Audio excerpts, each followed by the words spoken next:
everybody, Simasic this year again to talk to you about what I bought and what I watched today. And today, headed out to Target, got myself 4 sets for a great deal, so let's take a look at what I got. For each one of the titles you're about to see here, I personally paid only $5 a piece for. They were all listed at $9.99 a piece, and it just so happens the wife really wanted to see these as well, so she was nice enough to chip in half. The first title I picked up was American Dad Volume 7, a show I absolutely love. The only downfall, though, to me picking up Volume 7 is that I do not have Volume 5 or 6 yet. I do have 1 through 4, but never got around to getting 5 or 6, and now I randomly have 7. So I definitely gotta get those other 2 volumes, but for now, definitely had to grab this because I want to get every episode.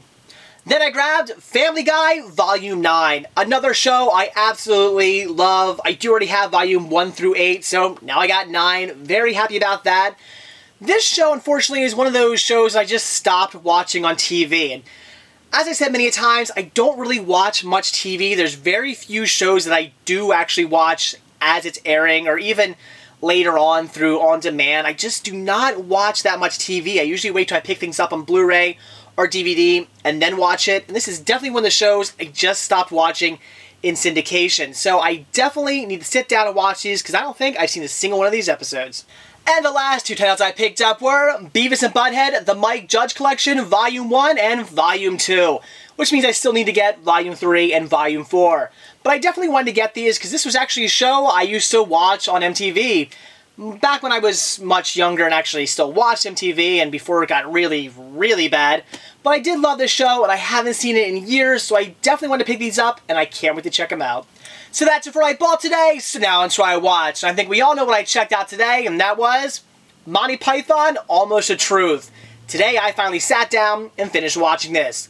As you guys know, yesterday I watched Disc 1, and I mentioned it was fantastic, and Disc 2 was more of the same. It was great. This entire documentary is actually a 6-episode documentary. It goes from the very, very beginnings of every member of Monty Python. It talks about their childhood and how they were raised and what they, where they went to school and how they got into comedy. Eventually goes into what they did before Monty Python, then talks about how they met, then eventually goes into Monty Python, the ending of Python, and then the movies.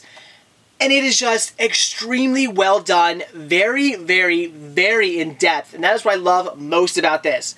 I've seen Monty Python documentaries before.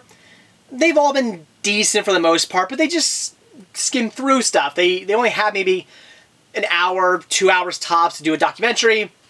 They just blow through it all, and it's okay. This one here, each of the 6 episodes are 1 hour long, and again, each one is extremely in-depth. I would say the only thing that I didn't think was necessarily in-depth enough was maybe Meaning of Life, that they could have talked about that movie a little bit more, but they talked about it plenty of enough. I'm just really nitpicking there. It was just brilliant, and if you are a Monty Python fan, you have to own this. This must be in your collection. You're going to want to watch it over and over again. It may be, all the episodes plus all the bonus features actually runs 7 hours and 43 minutes long. So you're looking at 8 hours worth of a documentary here. You're going to want to watch it over and over again, the entire thing. It is that good. I will be watching this again. I mean, it might be a year from now I'll watch it again, but I will watch this again. It was just so fantastic, so well done. I learned a ton. Things I never knew about Monty Python. I mean, as many documentaries as I've seen on Python, I learned 100 times more information than I ever thought I would ever know about the Python group, and that is why I loved it so damn much. So again, this is something you must have in your collection. If you are a Python fan, you will love it. I guarantee that. But that's not all I watched today. I actually checked out one more title, and I do not actually have a disc to hold up and show you, because this was a title that my wife decided to rent from Redbox today. Now, I was originally not going to watch this movie. I had no plans to check it out. It really wasn't a title I had any interest in. But I did just get done working out, and I grabbed myself a bottle of water, sat down in the chair, and I was just going to catch my breath, relax for a few minutes. And my wife started the movie. So I started watching it. It just didn't seem like my type of movie. I really wasn't getting into it. It just didn't seem like something I'd want to see. But I was kind of lazy, and I relaxed for way too long. Before I knew it, it was about 20 minutes later, and I'd seen already 20 minutes of the movie. And at that point I figured, what the hell, I'll sit down with the wife and just finish watching it. I mean, it's a movie. I might not be all that into it. It might not be something I necessarily really want to see, but I love watching movies. Why not check it out? And that movie was Young Adult, starring Charlize Theron. Now, the movie, I'm not quite sure whether to love it or hate it. And I should also say I'm not sure whether to praise the writer and director or to hate them as well, simply because the movie didn't seem to go anywhere. And my wife even said that we kind of were left with a very, sort of feeling at the end of the movie. We weren't really happy with the ending. We just thought it was a movie that just sort of never went anywhere, nothing got resolved. The more I sort of think about it, though, one of two things happen here. Either the director and the writer, I'm not sure if they're the same person or not, I have no idea. I really didn't look into this movie at all, because, again, it wasn't really something I was all interested in.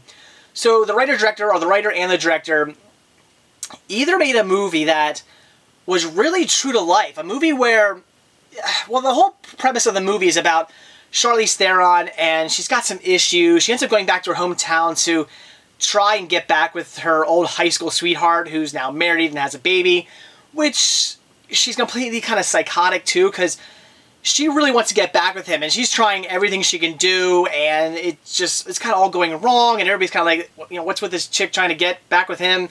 Really shouldn't be happening, and everybody knows this is a horrible idea, it's horribly wrong. She should just give up on this whole thing, realize that she's not going to get back with him because he's married, happily married, and has a kid. So, again, either the director decided to make a true life sort of movie where it's not a happy ending. Things just don't work out in the end. And in the end, things are just kind of left as they were in the beginning of the movie. You know, just that's how life is. Not everything ends all happy and great. Sometimes things get resolved, or I should say things don't get resolved. You know, maybe you just find out you're kind of screwed and you've just got to go on living your life the way it is. That could be what they were going for. And if that's what they were going for, kudos to them. I didn't necessarily really enjoy the movie, but I would appreciate it for that factor, for the fact that they tried to make a true life movie.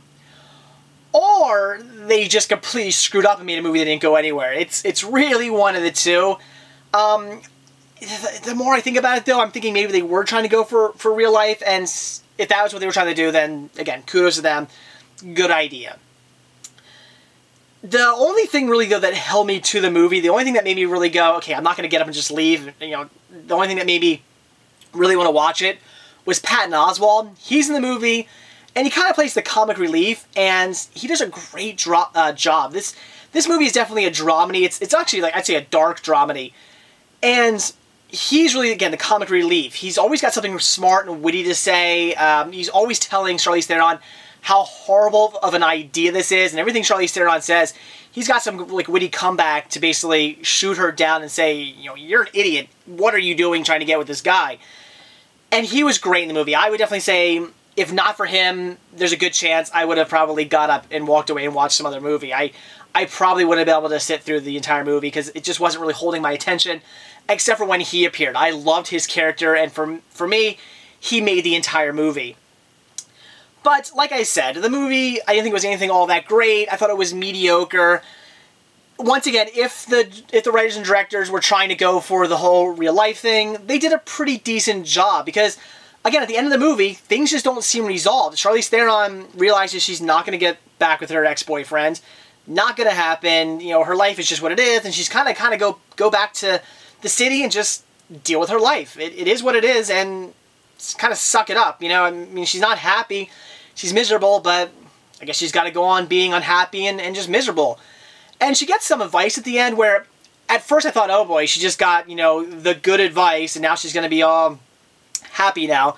But she gets some good advice, and then she's kind of thinking like, yeah, that's right. You're right about that advice you gave me. And then she just never seems to take it to heart, actually. So I kind of enjoyed that, the fact that she gets this good advice, but then just doesn't take it at all, like a normal person probably would. So, yeah, once again, if that's what they were going for, it was a pretty interesting idea, and I would say, yeah, definitely true to life. I mean, there might have been some things that were embellished a bit just to get some laughs, some things that you might not actually see in real life that were definitely just to get laughs, but it worked. The movie wasn't extremely funny. Like I said, it was definitely a dark dramedy, just had some funny moments to it. and most of them were all from Patton Oswalt. So when I say check the movie out, that is a tough one to say. I would say if you're interested in seeing it, like maybe it's actually a movie you were thinking about checking out, I would say give it a rent, especially like something from like Redbox or Netflix or something for really cheap. Sure, give it a rent, check it out. I would say it wasn't horrible. It was certainly worth seeing, especially like Patton Oswalt. He was great, but you know, it's worth a watch. I didn't hate it. I'm not upset that I saw it. You know, it was okay. It held my interest enough. So I would say if it's something you've been thinking about checking out, sure, rent it, see it. You might get a kick out of it. If you had never even heard of this movie, like I had never even heard of this movie. Tonight was the first time I had ever heard of this movie. If you're like me and you just never heard of it, you really have no interest in seeing it, you don't need to. You're not missing anything. It's not something you need to see. So in the end, I would just say if you're kind of interested in checking this movie out, sure, give it a rent. I'm sure you won't hate it. You'll get some enjoyment out of it, but it is just mediocre. But if it's something you have really no interest in, there's no reason to see it at all. So that was really my opinion on it. You know, I'm still kind of up in the air as to whether or not it was a good movie or a bad movie, simply because I don't know what the director was going for. I kind of wish I would have checked to see their special features on it, just to see maybe there was something about the director saying, you know, what he thought on it. In fact, I'd kind of be interested in hearing if there's commentary on it. It'd be kind of interesting hearing the commentary, because maybe they explain if they were going for something more true life or not. I mean, that's my main downfall with it, is the fact that I don't know what they were going for. I don't know if they screwed the movie up or if they actually did a good job on it. It's really hard to say. But I'm gonna give them the benefit of the doubt and say they tried to make a true life movie and they did a pretty good job. So again, only really check it out if you're really interested in it. So that's it for what I bought and what I watched today. Definitely got some great box sets today from my local Target. Again, those all for $5 a piece because the wife was nice enough to chip in half. Was a great deal. Can't wait to watch those. Also finally finishing up Monty Python, Almost the Truth. One of the best documentaries I've ever seen. Definitely the best Monty Python documentary ever made. I don't think there will ever be a better one made. Just pure fantastic. If you were a Python fan, you have to have that in your collection. You will love it, and you want to watch it over and over and over again. And also watching young adults, you know, like I said, it was okay, mediocre, nothing you need to see, but if you're interested, sure, check it out. So that's it. Thanks for watching, and stay tuned to see what I bought when I watch tomorrow. See ya.